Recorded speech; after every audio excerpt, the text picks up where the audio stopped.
ത്രിലോക സുന്ദരം. എന്നെ പോലെ തന്നെ ഒരുപാട് പേര് ട്രോള് കണ്ടിട്ടായിരിക്കും ഒരുപക്ഷെ ഈ ഒരു പരസ്യം ശ്രദ്ധിച്ചിട്ടുണ്ടാവുക അല്ലേ. മോഹൻലാൽ കഴിഞ്ഞ ദിവസം അഭിനയിച്ച ഈ ഒരു പരസ്യം കുറേ പേര് നെഗറ്റീവ് പറയുന്നുണ്ട് അല്ലേ. എത്ര പേര് മോഹൻലാലിനെ നെഗറ്റീവ് പറഞ്ഞുകൊണ്ട് വീഡിയോ ചെയ്തിട്ടുണ്ട്. പക്ഷേ ആ ഒരു വീഡിയോ കണ്ട ആളുകൾക്കറിയാം ആ മോഹൻലാലിൻ്റെ അഭിനയത്തിൻ്റെ മികവ്. തെന്നിന്ത്യൻ താരസുന്ദരികൾ അഭിനയിക്കേണ്ട ജ്വല്ലറി പരസ്യമാണ് ആ മനുഷ്യനെ അവതരിപ്പിച്ചിട്ടുള്ളത്. മലയാളത്തിൽ നല്ല ഇന്ത്യയിൽ തന്നെ ഇങ്ങനെയൊക്കെ ഒരു ആക്ടർ വേറെ ഉണ്ടോ? എന്നിട്ട് ഈ മനുഷ്യനെയാണ് ചില അപരാധങ്ങളിൽ ഇരുന്ന് കുറ്റം പറഞ്ഞത്.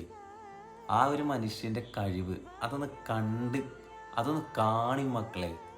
ഇഷ്ടപ്പെട്ട മാല കഴുത്തിലണിയുമ്പോൾ സ്ത്രീക്കുണ്ടാവുന്ന ഒരു സന്തോഷം, അതാണത്.